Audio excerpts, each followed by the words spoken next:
ஒரு அடர்ந்த காட்டுக்குள்ள ஏராளமான மரங்கள் இருக்கு. ஒரு 2, 3 மரங்கள் மட்டும் அதுல ஒரு கோணல் மாணலா இருக்கும். மீதி இருக்க நிறைய மரம் எல்லாமே நேரா இருக்கும். நல்லா வழுவழுன்னு வாட்ட சாட்டமா நல்லா அழகா இருக்கும் மீதி மரங்க எல்லாமே. அதனால இந்த அழகா இருக்க மரங்க எல்லாமே ஒண்ணு சேர்ந்து அந்த கோணல் மாணலா இருக்குல்ல, அந்த 2, 3 மரங்கள் எல்லாமே தினமும் கேலி செய்துங்க.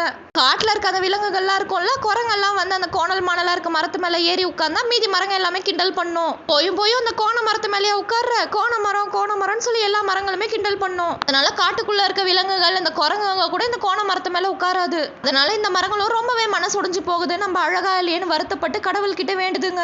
கடவுளுக்கும் இவங்க சோகமா இருக்கிற விஷயம் தெரியும். அடுத்த நாள் மரம் எல்லாம் வெட்டுவாங்களே அந்த விறகு வியாபாரி, அவங்க எல்லாம் காட்டுக்குள்ள வராங்க. இந்த காட்டுல இருக்க எல்லா மரங்களையுமே பாக்குறாங்க. நல்லா நீட்டா அழகா இருக்க மரங்கள் எல்லாம் சுலபமா வெட்டிடலாம் இல்லையா, அதனால கடகடன்னு வெட்டி சாச்சிடுறாங்க. கோணல் மாணலா இருக்க மரத்துக்கிட்ட போறாங்க. எவ்வளவோ முயற்சி செய்து இது ஏடா கூடமா இருக்க வெட்டவே முடியல. கோணல் மாணலா இருந்த மரங்கள் எல்லாமே தப்பிச்சிடுதுங்க. நேரா இருந்த மரங்கள் எல்லாமே வெட்டப்படுது.